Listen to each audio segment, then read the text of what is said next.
বন্ধুরা, আজকে একটা নতুন গল্প নিয়ে আসলাম তোমাদের মাঝে। এটা সত্য এবং বাস্তব জীবনের ঘটনা। শেষ পর্যন্ত শোনার অনুরোধ রইল। শুনলে তোমার মধু চলে আসবে। দেরি না করে চলো শুরু করা যাক। আমি যখন ঘুমের মধ্যে আধঘুম অবস্থায় শুয়েছিলাম, তখন হঠাৎ করে লক্ষ্য করলাম কেউ যেন আমার সাথে খারাপ কিছু করার চেষ্টা করছে। তারপরেও আমি ঘুমের ভান করে পড়ে রইলাম। মনে মনে ভাবতে লাগলাম, দেখি লোকটি আমার সাথে কি করে। একটু পরেই আমি লক্ষ্য করলাম যে লোকটি আমার সবকিছু তুলে নেওয়ার চেষ্টা করছে। আমার কাছ থেকে আমার সম্মান, আমার ইজ্জত কেড়ে নেওয়ার চেষ্টা করছে। আমি ভয়ে হতভম্ব হয়ে গেলাম, কারণ আমার বয়স মাত্র 13 বছর। এছাড়াও রাতের অন্ধকারে আমার সাথে এরকম ধরনের অদ্ভুত আচরণ হচ্ছে। ভয়ে আমার ভিতরটা কেঁপে উঠছিল। যখন লোকটি আমার এখানে তারা একটু ছড়াবে, তখন আমি আর সহ্য করতে না পেরে আমি অনেক কষ্টে তাকে ধাক্কা দিয়ে ফেলে দিয়ে খুব তাড়াতাড়ি লাইটটা অন করি। তারপর লাইট অন করে আমি যা দেখতে পেলাম তাতে আমার প্রায় পায়ের নিচ থেকে মাটি সরে যাওয়ার মতো অবস্থা হলো। বন্ধুরা, গল্পটি অনেক ইন্টারেস্টিং।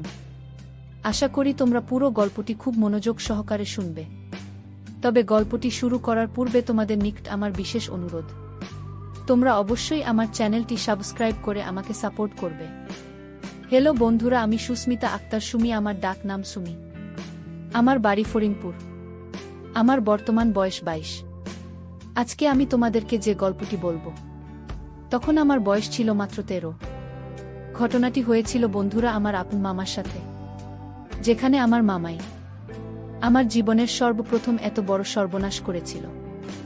আমার মামার বাড়ি আমাদের বাড়ি থেকে প্রায় 10 কিলোমিটার দূরে ছিল। গত গ্রীষ্মের ছুটিতে আমি আমার মামার বাড়িতে বেড়াতে গিয়েছিলাম 15 দিনের জন্য। গ্রীষ্মের ছুটি পেয়েছিলাম। খুব মজা করার উদ্দেশ্যে আমি আমার মামার বাড়িতে গিয়েছিলাম। খুব আনন্দ হবে সেখানে, মনে মনে খুব উল্লসিত ছিলাম। আর তাছাড়াও আগেও আমি মামার বাড়িতে যেতাম এবং আমরা মামা মামি আমি এবং আরও অন্যরা সবাই মিলে খুব আনন্দ করতাম। খুব মজা হতো সেখানে। যাই হোক, প্রথম দিন মামার বাড়িতে খুব আনন্দ উল্লাস করে আমি যখন রাতে শুতে যাব, ঠিক সেই মুহূর্তে মামা আমাকে ডাক দিয়ে বলল, মৌসুমী, তোর মা আমি অসুস্থ। কি জানি হয়েছে, সকাল থেকে মাথা নাকি প্রচণ্ড ব্যথা করছে, বিছানা থেকে উঠতে পারছে না। আর মৌসুমী, এদিকে সারাদিন আমি কাজ করে এসেছি, আমার শরীরটা ম্যাজ করছে। গত পরশু আমি কবিরাজের বাড়ি গিয়েছিলাম। কবিরাজ আমাকে এই তেলটা দিয়ে বলল যে প্রতিদিন রাতে ঘুমানোর আগে এই তেলটা দিয়ে ঘুমাবেন।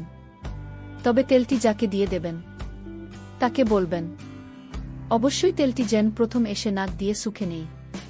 তারপর সে আপনার এখানে তেলটি দিয়ে যাতে খুব ভালোভাবে মালিশ করে দেন। মৌসুমী, গতকালকে আমি তোমার মামিকে দিয়ে এইভাবে তেলটা মালিশ করে নিয়েছিলাম, কিন্তু আজকে তো আর পারতেছি না। আজকে তোমার মা আমি খুবই অসুস্থ। এখন তুমি যদি কিছু মনে না করো, তাহলে দয়া করে আমার এখানে তেলটি দিয়ে একটু মালিশ করে দাও। পিছন দিকে তো আর আমি একা একা মালিশ করতে পারি না, তাই তোমার হেল্পও আমার খুবই প্রয়োজন। মামার মুখ থেকে এরকম ধরনের করুণ কথা শুনে আমি মামার এখানে এই তেল দিয়ে মালিশ করতে রাজি হয়ে গেলাম। কোনো দ্বিধা করলাম না, কারণ সে তো আমার আপন মামা। তারপর আমি মালিশ শুরু করতে যাব। যখন মালিশ শুরু করতে যাব, তখন মা বলল, মৌসুমী, সর্বপ্রথম তুমি এই তেলটাকে আগে শুকে নাও। তারপর 1-2 মিনিট পর কবিরাজ মশাই বলেছেন আমার শরীরে মালিশ করার জন্য। আমি মামার কথা অনুযায়ী তেল থাকে কিছুক্ষণ শুকলা। সুখের সাথে সাথে আমি অনুভব করলাম যেন আমার সমস্ত মাথা ঝাঁকি দিয়ে উঠেছে, সমস্ত শরীরটা ঝাঁকি দিয়েছে। কেমন জানি একটা ঝাঝালো ভাব আমার কাছে লাগল। তাতে আমি কিছু মনে করলাম না। আমি ভাবলাম হয়তো এটা এই তেলের একটা অন্যরকম পাওয়ার। তারপর আমি তেলটাকে আমার ডান হাতে নিলাম। তারপর মামার পিছনের দিক থেকে যে জায়গায় ব্যথা অনুভব করে সে জায়গায় দিতে শুরু করলাম।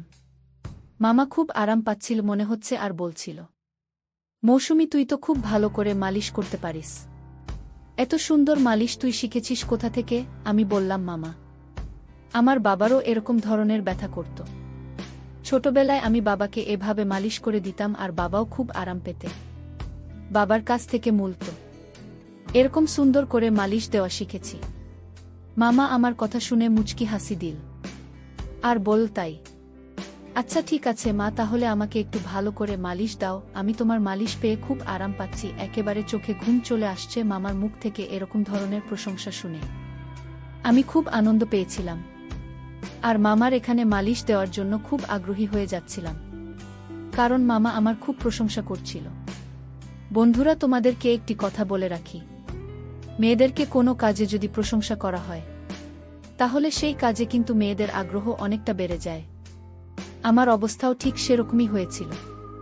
মামার মুখ থেকে প্রশংসা আরও বেশি পাওয়ার জন্য মা আমাকে খুব ভালোভাবে মালিশ দিতে শুরু করলাম। এভাবে আমাকে প্রায় 10-15 মিনিট মালিশ দেওয়ার পর আমার কেমন জানি লাগছিল, মাথাটা কেমন জানি আমার হঠাৎ করে ঘুরে যাচ্ছিল। বুঝতে পারলাম না কি হচ্ছে। মাথাটা 2-3টা চক্কর মেরে উঠতেই আমি মামার এখানে শুয়ে পড়লাম। তারপর আর কি হলো বন্ধুরা, আমার কোনো হুঁশ ছিল না। কিন্তু এটা যে মামার একটা বড় রকমের চক্রান্ত ছিল তা আমি বুঝতে পারি নাই। এই তেলের মধ্যে হয়তো এমন কিছু মিশিয়েছিল যে কারণে 10-15 মিনিট পর আমি এভাবে পড়ে গেলাম। আর সকালে ঘুম থেকে উঠে দেখি আমার সব কিছু এলোমেলো অবস্থায় পড়ে রয়েছে। মনে হচ্ছে কেউ আমার সাথে ভয়ঙ্কর কোনো কিছু করেছে। আর আমার নিম্নাংশের অবস্থা একেবারে খারাপ হয়ে গেছে। আমি বুঝতে পারছি না তখন কি করব। হঠাৎ করে এরকম অবস্থা কি করে হলো? যাই হোক, মামা আমাকে খুব আদর করত, আমাকে খুব ভালোবাসে ছোটবেলা থেকেই। কিন্তু মামাকে তো আমি কখনো সন্দেহ করতে পারি না। সে তো আমার বাবার সমতুল্য। আমার বাবার চাইতেও আমার মামা আমাকে অনেক বেশি আদর করতে। আর সবচেয়ে বড় কথা হলো, আমি যখন মামাকে তেল দিতে গিয়েছিলাম, অর্থাৎ মালিশ করতে গিয়েছিলাম, তখন আমার মনে হচ্ছিল আমি মামাকে মালিশ দিচ্ছি। কিন্তু সকালে ঘুম থেকে উঠে দেখি আমি আমার রুমে শুয়ে আছি, কিন্তু মামা মামার রুমে শুয়ে আছে। সকালে ঘুম থেকে উঠে আমি সঠিকটা আন্দাজ করতে পারছিলাম না, মনে করতে পারছিলাম না রাতে ঘুমানোর পূর্বে আমার সাথে কি হয়েছিল। আমি সেটা ভুলে গিয়েছিলাম। আর তাছাড়া ও আমার বয়স ছিল খুবই কম, মাত্র 13 বছরের মাথায় আমার এত কিছু বোঝার ক্ষমতাও ছিল না। আমার মামার বাড়িতে আমি প্রায় 15 দিন থেকেছিলাম। 15 দিনের মধ্যে আমার সাথে 15 দিনই এরকম ধরনের অনাকাঙ্ক্ষিত ঘটনা ঘটেছে, যা আমি কখনো কল্পনাও করতে পারি নাই। প্রথম দিন তো আমি ভেবেছিলাম হয়তো আমি সেটা কোনো দুঃস্বপ্ন দেখেছি, বা রাতের বেলায় আমার স্বপ্নে কিছু হয়েছে, যে কারণেই আমার এই অবস্থা হয়েছে। কিন্তু দ্বিতীয় দিনেও আমি দেখলাম আমার একই অবস্থা। আর মা আমি আস্তে আস্তে তার শরীর আরও অসুস্থ হয়ে পড়ল। কিন্তু প্রতিদিনই মামা আমাকে দিয়ে এভাবে প্রথমে মালিশ করানোর নামে এই তেল তাকে শুকাতে। তারপর কিছুক্ষণ পরে আমি হুঁশ হারিয়ে ফেলতাম আর কিছুই বুঝতে পারতাম না। তারপর আমার সাথে অদ্ভুত ধরনের কিছু হতো। আমি সকালে কিছু বলতে পারতাম না, মনে করতে পারতাম না। শুধু এটুকুই বুঝতে পারতাম যে রাতে কেউ আমার সাথে খুব বাজে আচরণ করেছে, তা আমার এলোমেলো অবস্থা দেখে খুব ভালোভাবে বোঝা যাচ্ছে। মামার বাড়িতে বেড়াতে যাওয়ার প্রায় 10 দিন হয়ে গেল। প্রতিদিন আমি এভাবে মামাকে তেল মালিশ করতে যাই। তারপর আমার হুঁশ চলে যায়। তারপর আমার সাথে কি হয় আমি কিছুই বুঝতে পারি না। বিষয়টা নিয়ে আমি খুব চিন্তায় পড়ে গেলাম, কি করা যায়। আর তখন তো আমি খুব ছোট ছিলাম। সকালে প্রতিদিন ঘুম থেকে উঠে দেখি আমার অবস্থা একেবারে খারাপ। আমার সব কিছু এলোমেলো হয়ে আছে। মনে হচ্ছে কেউ আমার সাথে খুব বাজে আচরণ করে। প্রতিদিন কি আমার সাথে এরকম ধরনের বাজে আচরণ করে? আমি কিছুই বুঝতে পারছিলাম না। কি করব ভেবে কোনো কিছু পাচ্ছিলাম না।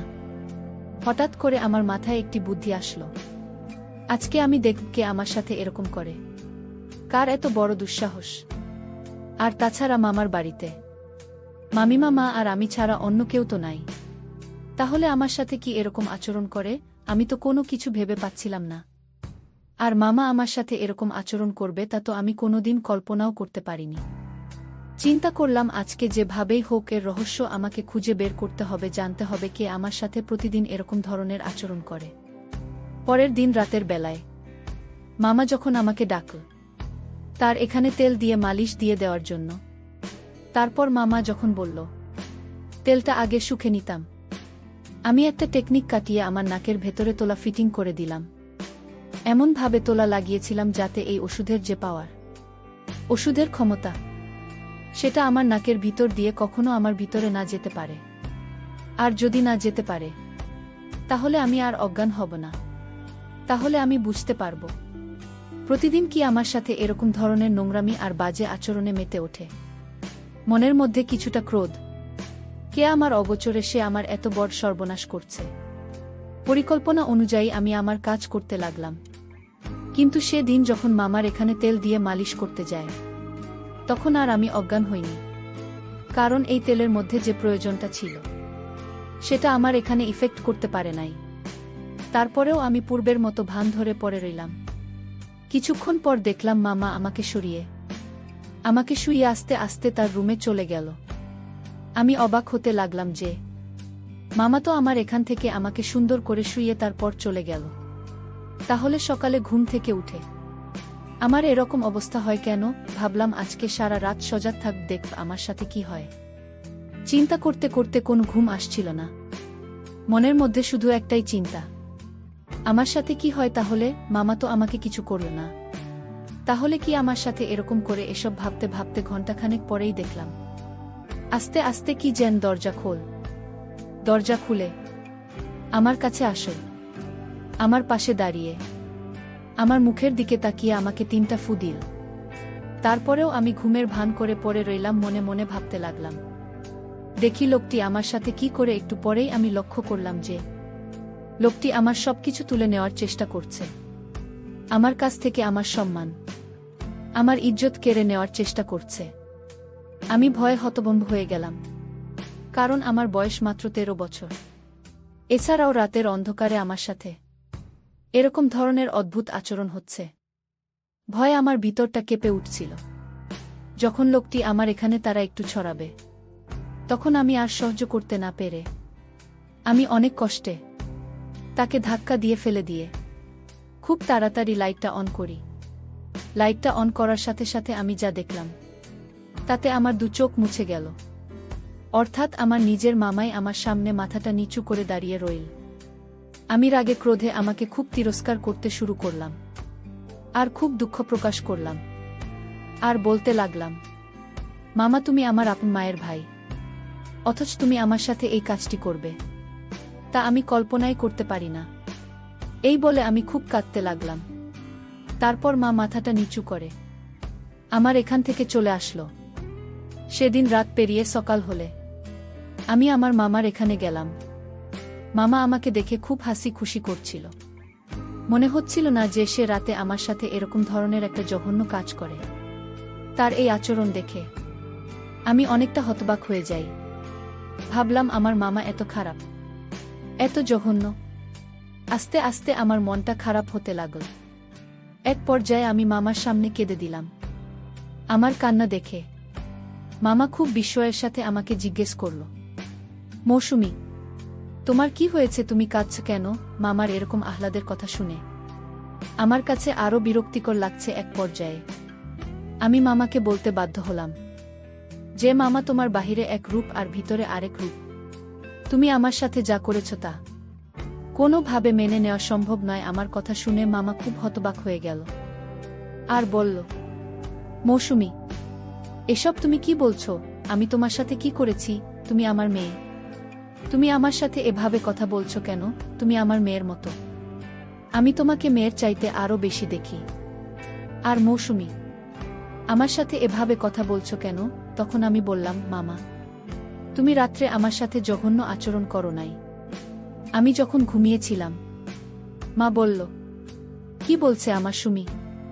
আমি রাতে তোমার ঘরে যাব কেন? মামার কথা শুনে আমি আরো হতবাক হয়ে যাই। ভাবলাম কি হচ্ছে আমার সাথে। স্পষ্ট আমি যেখানে মামাকে দেখতে পেলাম সেখানে মামা এখন অস্বীকার যাচ্ছে। আজকে তাহলে পুরো বিষয়টি আমি ভালো করে দেখব, বরাবরের মতোই। যখন রাত হলো, তখন ঠিক যখন আমার সাথে সেই রকম ধরনের ঘটনা ঘটতে যাবে, এই মুহূর্তে আমি আমার রুম থেকে বেরিয়ে গেলাম, গিয়ে অন্য কোথাও লুকিয়ে রইলাম। কিছুক্ষণ পর লক্ষ্য করে দেখলাম আমার মামাই আমার রুমে ঢুকছে। আপনি খুব ভালো করে লক্ষ্য করে দেখলাম লোকটি যখন আমার রুমে গিয়ে প্রবেশ করল, তখন আমি খুব তাড়াহুড়া করে আমার রুমে চলে গেলাম। মামা রুমে চলে গিয়ে দেখি মামা তার রুমে ঘুমিয়ে রইল। তখন আমার মনের ভিতর অনেকটা ভয় কাজ করছিল। ভাবলাম আমাকে আমি নিজের চোখে দেখে আসলাম, তার রুমে ঘুমিয়ে রইল, তাহলে সেই লোকটিকে দেখতে তো হুবহু আমার মামার মতোই দেখা যায়। ঘটনাটি দেখে আমি খুব ভয় পেয়ে গেলাম। ভয় পেয়ে আমার মা আমাকে ঘুম থেকে গিয়ে ডেকে তুললাম, আর পুরো ঘটনাটি আমাকে বিস্তারিত বললাম। তারপর মা বল, মাসুমি, এই জন্য তুই আমার সাথে এরকম ধরনের আচরণ করতে, তাই না? আমি বললাম, জি মামা। মামা সম্পূর্ণ বিষয়টি বুঝতে পারল। বোঝার পর বলল, আগামীকালকে আমি তোমাকে কবিরাজ বাবার কাছে নিয়ে যাব। হয়তো তোমার সাথে কোনো অপশক্তি রাত্রে বসবাস করে, তোমার সাথে আমার রূপ ধরে জঘন্যতম কাজ করে, আর এই অপশক্তি তোমার ক্ষতি করার চেষ্টা করছে। পরের দিন সকালে মামা এক কবিরাজ বাবার কাছে আমাকে নিয়ে গেল। কবিরাজ বাবা মাকে খুব ভালো করে পরীক্ষা করে দেখল। তারপর আমার মা আমাকে বলল যে তোমার ভাগ্নের সাথে এক দুষ্টু জিন বসবাস করে এবং প্রতিদিন রাতে তার সাথে খুব বাজে আচরণ করে। আর সবচেয়ে মজার ব্যাপার হলো, তোমার ভাগ্নের সাথে এই ঘটনাটি ঘটায় তোমার রূপ ধরে। তারপর বাবার কথা শুনে আমি হতবাক হয়ে গেলাম। তারপর আমি বললাম, কবিরাজ বাবা, এখন করণীয় কি? তারপর কবিরাজ বাবা বলল, তুমি কোনো চিন্তা করো না, আমি 1 সপ্তাহ চিকিৎসা করে তাকে ভালো করে ফেলতে পারবো। তুমি তোমার ভাগ্নিকে 1 সপ্তাহ নাগাদ ফজরের নামাজের পরপরই অন্ধকার থাকা অবস্থায় আমার কাছে নিয়ে আসবে। তারপর পুরোপুরি 1 সপ্তাহ চিকিৎসা করার পর আমার মধ্যে আর এরকম ধরনের কোনো লক্ষণ আমি দেখতে পাইনি। মনে হচ্ছিল যেন আমি পরিপূর্ণ সুস্থ হয়ে গিয়েছিলাম। কবিরাজ বাবা আমাকে একটি তাবিজ দিয়েছিল। তাবিজটি অনেক শক্তিশালী ছিল বটে। যতক্ষণ এই তাবিজ ছিল, ততক্ষণ আমার মধ্যে কোনো অপশক্তি আর কাজ করতে পারি নাই। বন্ধুরা, এখন আমি পুরোপুরি সুস্থ। তোমাদের দোয়ায় এখন আমি খুব ভালো আছি। পরিশেষে বন্ধুরা, আমি তোমাদেরকে বলবো, দুনিয়াতে হয়তো এরকম কিছু অদ্ভুত ব্যাপার আছে, যে ব্যাপারগুলো ডাক্তার বা অন্য কোনো চিকিৎসায় তাদের কিছুই করতে পারে না। এরা এক ধরনের অপশক্তি।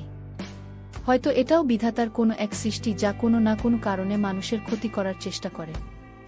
অনেক সময় আমরা হয়তো এসব বিষয়কে তুচ্ছতাচ্ছিল্য মনে করে এড়িয়ে চলি, কিন্তু বাস্তবতা যে কখন কার জীবনে কোনটা সত্য হয়ে দাঁড়ায় তা কখনো বোঝা যায় না। আমাদের প্রত্যেকটি মানুষেরই উচিত প্রত্যেকটি ছোটখাটো বিষয়ে সিরিয়াস ভেবে নেওয়া। তাহলে হয়তো আমাদের জীবনে এরকম ধরনের অপ্রত্যাশিত ঘটনা থেকে বেঁচে থাকা সম্ভব। বন্ধুরা, আজকে এই পর্যন্তই। আবারও আসব তোমাদের মধ্যে নতুন কোনো ভিডিও নিয়ে। ভিডিওটি যদি তোমাদের ভালো লাগে তাহলে একটি লাইক দাও। প্রতিদিন আমি তোমাদেরকে একটা করে নতুন গল্প উপহার দিব, তাই তোমাদেরকে অনুরোধ করে বলছি, তোমরা যদি এরকম ধরনের ইন্টারেস্টিং গল্প পেতে চাও, তাহলে দয়া করে আমার চ্যানেলটি সাবস্ক্রাইব করো। পরিশেষে তোমাদের সকলের সুস্বাস্থ্য কামনা করি। ভিডিওটি দেখার জন্য তোমাদের সকলকে অসংখ্য ধন্যবাদ।